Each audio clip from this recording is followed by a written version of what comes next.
really be around people who have money and who have a completely different relationship to money from you, and just assimilate, notice how they are versus how you are, and where you sort of have that friction, or where you get triggered, or where you just noticing, whoa, that was different. What up, Damon? Hey, Calvin.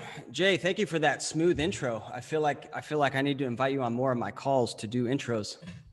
Oh, right. I got you. You're looking good, man. It's good to see you again. Thank you. While Yeah. I was back in the US, I upgraded my camera. So There you go. Well, I wasn't talking about the upgrades. I wasn't talking about the video quality. I was talking about you. Thank you. You look happy and healthy and in a good place. Thank you. I appreciate that. Yeah. I got two questions, but maybe we can just start with one and see where that Fire goes.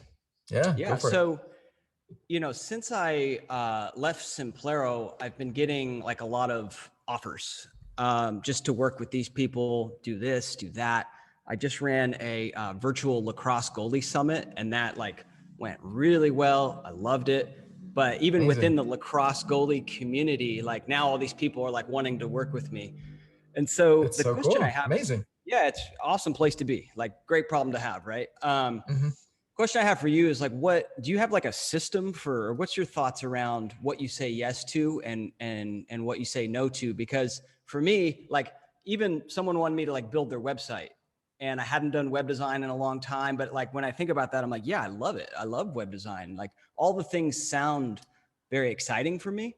Right. And I'm just curious what your thoughts are on like how you analyze a project and ultimately come to a yes, no decision. Right. Well, number one is purpose. What's my purpose, and how does it align with my purpose? All right. And then there's thank you, Josh. Then there's strategy. And so what is my current strategy? How does it align with my strategy? Then there's values, core values. Does that partner, does that person, does that organization fit with my core values? And then, just simple, like another factor would be, am I creating an asset? Right? Is this a one-time thing, or am I creating an asset in the process? Like if you look at like this call here, right? I am, obviously helping you and answering your question, and other people who are on this call get value from it, but I'm also getting a recording, I'm getting a video that I can then share. I'm getting knowledge and information about what, like my audience. I just get to hang out with my audience and see who's there, right? So those are assets that I get from it. So I always try to make sure that I get multiple assets out of anything that I'm doing, right? That I'm building something up. Maybe it's like, oh, we'll get a certain expertise that we're going to build in some functionality into Simplero. Now that's a feature that we have. It's a functionality that we have, right? So how can I be building on top of it? Or I get leads to my, I build my audience, right? That's an asset. So I think those would be the two. And then like, obviously, like what is the time for money for asset productization trade-off. Yeah. Building your brand overall, if you can leverage someone else's brand to build your brand up higher, that's an asset. Yeah. I was just writing down some notes. Yeah, that's awesome. That's really helpful. Because I think a lot of the things that I want to do obviously they don't produce an asset. So I think thinking about it in that way is really helpful. Yeah. And sometimes if you can be like, hey, I'll do it for you for free, but I'll get the rights to whatever it is I produce, right? Or I get to document it and make a course out of it that I can now sell and again and again, or I get paid and I get to create a course. Mm-hmm. That's the ideal place to be. Right. Right. I got another quick question. Actually, I don't know if it's quick, but I got another question. So it's about money mindset. So I remember, when I was working at Simplero, we were at one time where you were going to do a course on money mindset, and we ended up not doing it. So like 10K a month is always kind of like that goal that everyone's like shooting for, you know what I mean? Like that's kind of the goal. And even like for me, not having come from much, and then now like living in Argentina, like that is a lot. To me, that's a lot of money, right? Like I see that as a lot of money. And then I read like in my Twitter circle, and I don't know if they're lying or not, but I see people like, 2x, 5x, 10x, making 10x that amount. And I can't even wrap my head around that. You know what I mean? And I feel like that's in a way holding me back, because I'm kind of like, I've set this ceiling for myself. And I'm curious what your thoughts are on that. Yeah, I Or how think to you're burst through. right. I think you're absolutely right. So a couple of things, like what was the conversation around money for you growing up in your home? No conversation. No conversation. But it was If like, you could tell that things were like frugal, right? I mean, it was 2-bedroom house. Me and my 2 sisters shared a bedroom. So we're all in Mhm. one bedroom. But yeah, I mean, you can kind of tell that like it was frugal. Right. And if you asked for something expensive, what would your parents say? We can't afford that. Mhm. And who, your mom or your dad? Um, I feel like I'm trying to remember. I don't quite recall. I would say it was more my mom that kind of ran Mhm. was doing the bookkeeping and kind of ran the finances. What would the tone be? We can't afford that.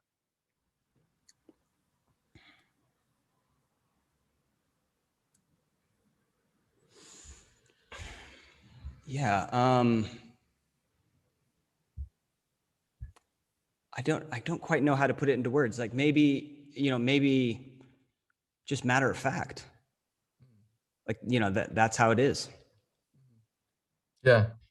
Got it. Yeah. So I mean, we tend to grow up with like, just an implicit assumption, right? Like, or implicit story about money, or maybe it was explicit, like our parents were fighting, or they were just like they would look at someone who had a fancy car or house or yacht or something, and they would be like, oh, they're full of themselves, or like there'd be some kind of, remarks that we then take in and internalize as kids, right? So it's getting all that stuff up and bubbling it up and then questioning it, right? What is my relationship like? Look at other people who have lots, right? One of the things for me was that my family we were wealthy, but emotionally it was kind of cold and distant. There's not a lot of connection. There was not a lot of intimacy or love or um, yeah, sort of that's a connection together. So I associate it, whereas I had friends who didn't have a lot of money, but where there's a lot of love and connection. So I associated that and said, well, if you're rich, then it's cold, and if you're poor, then there's love and connection. And I would rather have love and connection. And so that was a major limit for me. I was like like the worst thing that can happen is someone thinks I'm rich, because that must mean I'm a cold bastard, right? So it's uncovering those things for you. What do you think that might be for you? Definitely not what you just said. No. Like, I Yeah. mean, and that's fine. Like, I'm just very Yeah. different. I don't feel like I ever viewed, money in that way. Was there programming on what it means to be poor or what it means to be rich? I don't understand that question. Was there an association with being poor, that's like good or noble or something, or Hmm. that an association with like looking at other people who were rich and wealthy, and your parents would say, well, they probably stole it, like what's the association between with rich people? What's the association with not rich people? Heather says like Yeah, rich I don't, bastards in her yeah, I don't household. feel like I have those associations, but like maybe it's just a lack of that like person in my life. You know what I mean? Because I mean, I don't. When I was growing up, there was no one around that like was like that. Right. That but you know what I but you mean? So still see them in the newspapers or on TV, and like your parents might have said something about them, right? I mean, as kids, we pick up lots of things from lots of places. Yeah. Anyway, Um, so homework, like think about that yeah. and see if you can spot some things. Here's another path. Like I literally, like I subscribed, I made a conscious effort to change my associations around money by, you know, flying first class, by, you know, booking a super nice hotel, by subscribing to the Rob Report, which is, you know, the magazine of the rich and famous. I actually have some copies over there, with like just like showing all the stuff that rich people do. The more that you can immerse yourself in and really be around people who have money and who have a completely different relationship to money from you, and just assimilate, notice how they are versus how you are, and where you sort of have that friction, or where you get triggered, or where you just noticing, whoa, that was different, right?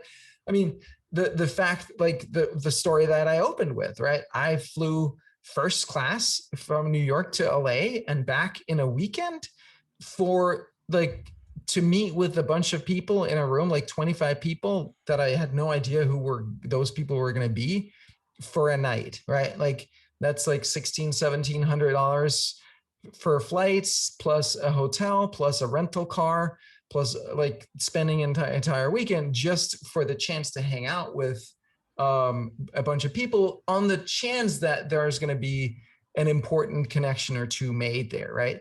That's something that most people don't do. And that, like, again, like I mentioned, I was talking to my trainer and he was like, whoa, it must be like a really important meeting since you do that. And I mean, even him saying that started getting to me questioning, getting me to question what I was doing there, right? And it was absolutely the right thing for me to do, given where I'm at. And so, you know, that's, you know, the more you hang out with people who are like, oh, right, yeah, that's, you know, for me, the way I think is that I do that because, like, I might make one connection that maybe a month, a year, 2 years, 5 years from today is going to like mean something that's going to make a difference, right?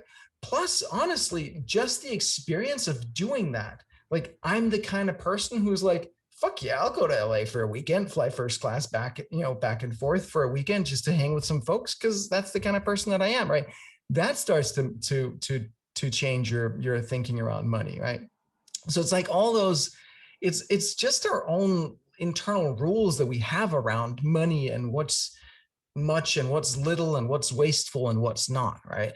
So, and realizing that other people have a different perspective on it, and that the perspective is part of what made them, you know, have a different amount of money than you do, right? um like it's just the way that an Elon Musk or Jeff Bezos thinks about investing. And like, think about, like, Amazon is a very frugal company, right? And Jeff Bezos was driving a you know, a cheapo car for the longest time. I don't know what he drives now. I'm sure it's a private jet, but like, you know, but and Amazon is still a very, very frugal company, but they've always been very deliberate about investing, right? They were very like, hey, if we have profits left over, let's try to avoid that, because that's money we could have invested in something else. So they were willing to invest big in certain things and be very deliberate about how they use money. And the way that Bezos thought about money and the magnitude of the company that he was building and going to Wall Street, and you know, the way he handled all of that stuff was an, you know, clear indication of how he was thinking about money, about everything, about, you know, scale, the size and scale of things, right? So it's, yeah, hanging around, hanging out with, or just like reading magazines, online, Twitter, whatever, people who have a different perspective, and try to suss out what it is that they are doing differently, or how they're being differently or thinking differently around it. Thanks, Calvin. I really appreciate it. Yeah. 100K a month. 100K a month. I mean, that's a, like, who are the people that, like, how many, like, what would you need to charge? How many clients would you need to have? And what is the value that you can provide for those people, right? Like, you know, the easiest way to make more money is just to find people who have tons of money and solve important problems for them, right? Yeah. Yeah. Well, I'm in the lacrosse niche, and I mean, there's a lot of rich families in the lacrosse niche. Just put it that There way. you go. There you go. So, yeah. So now all right, just, I appreciate it. Yeah. Now what could what value can I provide that reaches that amount is yeah, exactly. what I'm working and on. you don't need a lot. You don't need a lot of people, right? Yeah. Yeah. All right. Awesome. Cool. Appreciate Great. it. I'd love to see it. What up, YouTube? Thank you so much for watching this video. If you enjoyed it, even if you freaking didn't, hit the subscribe button so you get more videos from me, and also hit the bell button so you get tick, tick, tick, tick, tick, notified whenever there is a new video from me. Thank you very much. I'll catch you next time.